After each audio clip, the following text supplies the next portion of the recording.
with GosuGamers, and today we are at LGD's gaming house, and today we have MiSeRy with us, and Pycat sitting over there for some reason. Anyway, please give us a brief rundown of your training. Basically, we wake up around 2 o'clock, and then we have enemies scheduled for us already, so we meet up in the game, and then we basically just start practicing. And this goes on up until 6 o'clock, where we have dinner. And then we have like an hour break, and then we start again at 7 o'clock up until 10 o'clock, or until we don't feel like playing anymore because we lost all games or because of other reasons. How much time do you dedicate to watching replays and just playing scrims and playing pubs, whatever? Well, the schedule is basically like I just mentioned, but in terms of replays, it really depends, if we lose a game or if we win a game and there is something specific we want to point out to each other or whatever, then we do it. Or if there's another tournament that we want to watch replays of or something like that, then we do that. It's not that often, but actually maybe once a day or something we have a replay we watch or something like that. In terms of pubs, it's basically just whenever you want to play a pub. It's mostly God and Theban that plays most pubs here, but it's just whenever you feel like it, you play a pub. Okay, so how does LGD? I mean, I heard some interesting stories about LGD. How they react when you miss training times. Can you give us tell us the story?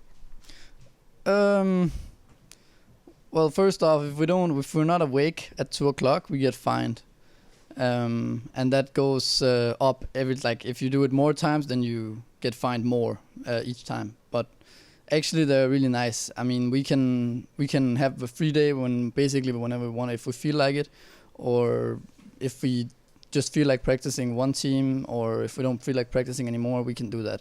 They're not so strict actually. So how do they keep assuming they want to keep track? How do they keep track of it? Well, we live together. I'm sitting right next to Nicholas, our manager, so he kind of keeps track in that sense and writes every picks and bans down. So there are track on that we are actually playing. So, did anybody got you say it goes up exponentially, right? 200, 400, I think. And who got punished the worst, out of all these? It's probably God, yeah. Did he lose his, full month salary? No, he didn't, but he definitely has the most. Okay, so when it comes to tactics and all this decision making in game, who's the main guy responsible for it? We recently swapped roles, so and captain. So now Theban is captain, and I'm playing 3 role, also the offlaner, and Brax is playing support, my role as the 4. So basically now it's Theban and Brax doing the support. So mainly those two taking care of the early game movement and that kind of stuff. And with strategies, we all talk around strategies basically. How often do you change these roles? Normally Chinese team, they don't change the roles that very often. Mm-hmm. What sort of impact do you need to have in a game to change the roles? Well, it actually, it's not just a game that we changed the role in one game. It was just, we saw LGD China swapping roles before they swapped long DD for DD. They swapped DDC to mid lane. And at that time we had a lot of problems with our late game play and basically finding motivation, and we just had a lot of problems with the game. So we just decided, hey, why don't we try swapping roles? And we had a long talk about it, and everyone kind of agreed that could be a really good idea. So that's how we ended up doing that. Okay. A lot of Korean teams they have a training regime where they do physical exercises as well. So do you think that the lifestyle do you guys do this to begin with and what do you think about the life? How does it help with your training in Dota? Well, I'm not an expert on this subject, but I definitely think that if you work out and if you go outside and use energy, in the long run you will eventually have more energy yourself. But honestly, we're not doing too much. I mean, we are going to gym now and then, but since we're going to go to Shanghai every week now, and we're kind of lazy too, and it's really, really hot nowadays, so it's hard to find motivation to go to gym often and consistently. So let's talk about a little bit about being in a foreign country. So tell me, what's the best experience and worst experience you have so far in China? That's hard. Yeah, that's really hard actually. I would say that the worst experience has been, like in the long run, has been the food and the whole like being in a foreign country as is it's China, you know, so you don't speak the language, and after 11 o'clock or whatever, when the shops are not open on the street nearby, it's close to impossible to find food outside, and it's really hard to actually communicate with anyone outside of Helen and Nicholas, who speaks English, and the few people that you meet in your way. So that's probably the worst part. The best part, I think that's just the fact that we came here and we're playing against Chinese and in the Chinese scene, because that's so much more awesome than the European scene. I really think so. So about Chinese, you say it's very hard to communicate with people. Are you trying to learn Chinese at some point? Yeah, we had a Chinese teacher the first few months, but that we don't have anymore. Why is that? Why? Can you tell us why? I don't know. It didn't really work out. We couldn't concentrate on the Chinese. Was there any special person who couldn't concentrate? No, but basically, I know it was pretty hard to learn Chinese anyway. It's a super hard language, and yeah, I think if you want to learn Chinese and play Dota at the same time, it's really hard, and it takes much more time than if you're actually going to China and studying Chinese only. And since we were mostly in this house playing Dota, and we're not studying really. We had her only for like one time a week or whatever, so we couldn't really use this that we learned. So it's really hard to learn. Next question. Okay. So how long will you be staying in China? Like, what's the plan? Well, we're gonna stay in China up until TI3. That's where our contract ends after TI3. So that's as much as I can say right now. The future is unknown after that. So let's talk a little bit about Dota 2 in general. Your training here and all this boot camp that you're doing. Do you think that is helpful for you to develop your skills, the personal skills? I think it's definitely helpful. Just the fact that we're staying in the same house, living together, means a lot compared to being online, and the fact that you're playing on a schedule every day and you're playing versus the best teams in the world, that always makes a big impact. But it's super hard to be on top always. There are so many metagame switches in Chinese Dota, so you have to be on top of your concentration and everything to keep up. So speaking of metagame changes, the big metagame change now is the G1 by Alliance, I guess. They had a lot of different strats, and Team Liquid has different strats as well. So how much time do you think that how much time do you think that Chinese Dota, I mean Chinese in general, you guys as well, need to adapt to this style? I don't think that this style is something super new or innovative or anything like this. I just think it's a style that's a bit forgotten in Chinese Dota, because it's been revolving a lot around 5-man Dota, and early on grouping us up as 5, having strong team fight and stuff. And Alliance, they have been playing the same style for 3 months, as in safe lane, split push, as the style is, right? They've always been playing this style for a long time, so they know this style like 100%. And I think they just caught the Chinese off guard completely, because they use some heroes that are really effective now. I see all the Chinese team playing bear offlane now. It was played before, but now it's like literally only bear offlane. There is no such thing as safe lane bear right now. And Fury and offlane too. And these kind of hero Admiral Bulldog played was really effective because they went safe lane. And if they would go offensive tri lane, then bear would most likely win 1-on-1 against any hero. And if they go offensive tri lane against Furion, then Furion can help his teammates in the safe lane, right?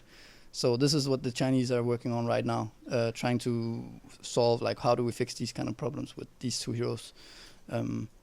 So that's basically, I think they just caught them off guard and had a really solid style that they knew how to play completely. So what's the plan like for? I mean, you say that a lot of teams are just trying to like they got caught off guard. What sort of preparation do you guys have for TI3? I mean, it's coming up really soon. Well, first of all, we have DSL to focus on, the Super League.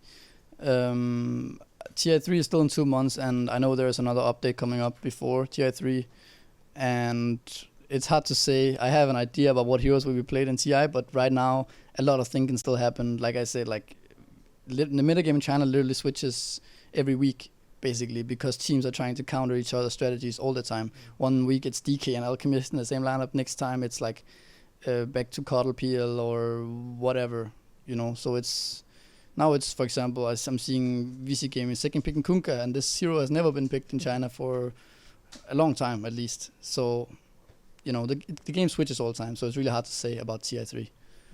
So you guys have a lot of tournaments. I mean, it's mostly offline tournaments in China.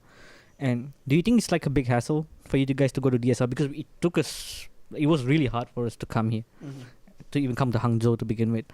And there are all these like Chinese words on the train station that we don't understand. And buying tickets is a hassle. Taxi drivers is a hassle. So do you think that it's really tough for you guys to like travel from Shanghai to Hangzhou all the time? I think the first couple of times it was really annoying, and it still kind of is annoying. But actually, the LGD guys that we are traveling with are usually taking care of most of the stuff. So all we have to do is get in the train, and then get out of the train. So it's it's not so bad. Yeah. So as the number of competitions here in comparison to the Western scene, there are a lot less. Like they have a lot of online tournaments there. And do you think this is like beneficial for you guys? You have more training time, or do you think that this is not very good for your team? I actually think it's the exact opposite. I feel like the downtime between G League and G1 League qualifier and this DSL Super League has been so long that you actually kind of lose motivation a bit.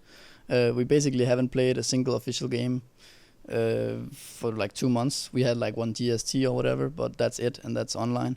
So the European sense in the scene in that sense is way more active in terms of LAN tournaments and online tournaments. So that's what Chinese scene is lacking right now. But in the future, it will be much better for sure. So actually, why can't you guys join like the smaller tournaments in Southeast Asia and like AMD Premier League? I mean, you guys pull out of it. Like, what was all these reasons for that? I can't talk about that. I'm sorry. Oh, it's fine. Don't worry about it. So anyway, tell us 3 up and coming Dota 2 teams in China. I think Tongfu right now are really strong. In my opinion, they are probably the most solid Chinese team right now, as they really know what they want to do in the game and in terms of drafting and everything. Whereas all the teams from G1 League are, like I said, still trying to figure out what the fuck's going on after all this alliance problems that like came in. So what about all these unheard teams? Like, I mean, obviously we all know that Tongfu is good. For Love, they're pretty decent. VG Gaming is good. What about all the other teams that are not in included in DSL? I mean, they don't really have tournament to play in. Well, the teams that are known that are playing in DSL is basically the teams I know of in China. We haven't really heard about anything else apart from maybe VG Team 2. So I guess for them it's pretty annoying. They can't really play any tournaments at all. But yeah, to me it seems like there are no more teams right now. There are teams, but like they're not known yet. But I mean, last time when they were CDEC, I mean, you guys were not here yet. There were this CDEC where they were growing a lot of like unknown players. I think, in fact, most of like lgd.cn's player are like getting recognition from all these small tournaments. Do you think that it's actually beneficial for the scene as a whole? I think maybe right now it looks a bit, you know, it's running a bit dry of tournaments this year, but like next year or next year again, there will be more tournaments just because of the game will be out for Chinese normal people to play, and the game will be promoted much more, so there will be more tournaments. So I think in the long run it's actually a good thing. It makes it more professional maybe. So with the perfect world server just came online recently, and do you think that this would help the Chinese scene grow a lot more than what it was before playing in Southeast Asian server? Yeah, I think definitely so, because on C server you have between 70 to 100 ping, whereas on Perfect World you have 5 ping consistently, and there's literally no lag at all. So the Perfect World server is super awesome to have for us to play on now. Okay, so you guys have participated on like DSL and G League before this, and what do you think are the differences between all these tournaments? I mean, you guys went to G1 as well. You know how it's like. Well, like, are there any significant difference between all these tournaments? Yeah, it is very different in China. It's always been, even back to Dota 1 times. Like, just apart from TI, the tournaments here are much bigger audience, much bigger promotion, and just better. Everything is just better compared to what European lands I've been to. It's much more professional, and it feels like the game is taken much more seriously. So anyway, that's pretty much the end of the interview. Let's do some quick fire questions, okay? This is gonna be interesting, right? So anyway, best cook. Best cook in this team? Yeah. That's DD. We don't cook. Quick fire, man. You gotta answer quick. DD. Okay. Biggest party animal. Me.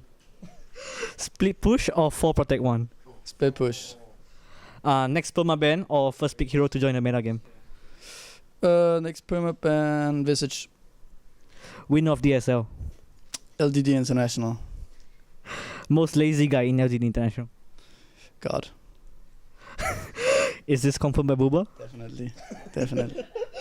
Okay, that's the end of the interview. Would you like to give a shout out to your sponsors and stuff? Yes, shout out to Top Hour, LGD, Kingston, and Razer, and shout out to Helen, and shout out to Nicholas, shout out to everyone in the team. Okay. Shout out to all. Yes. Everybody else? Everybody, man. Okay, man. Thanks, man. No problem.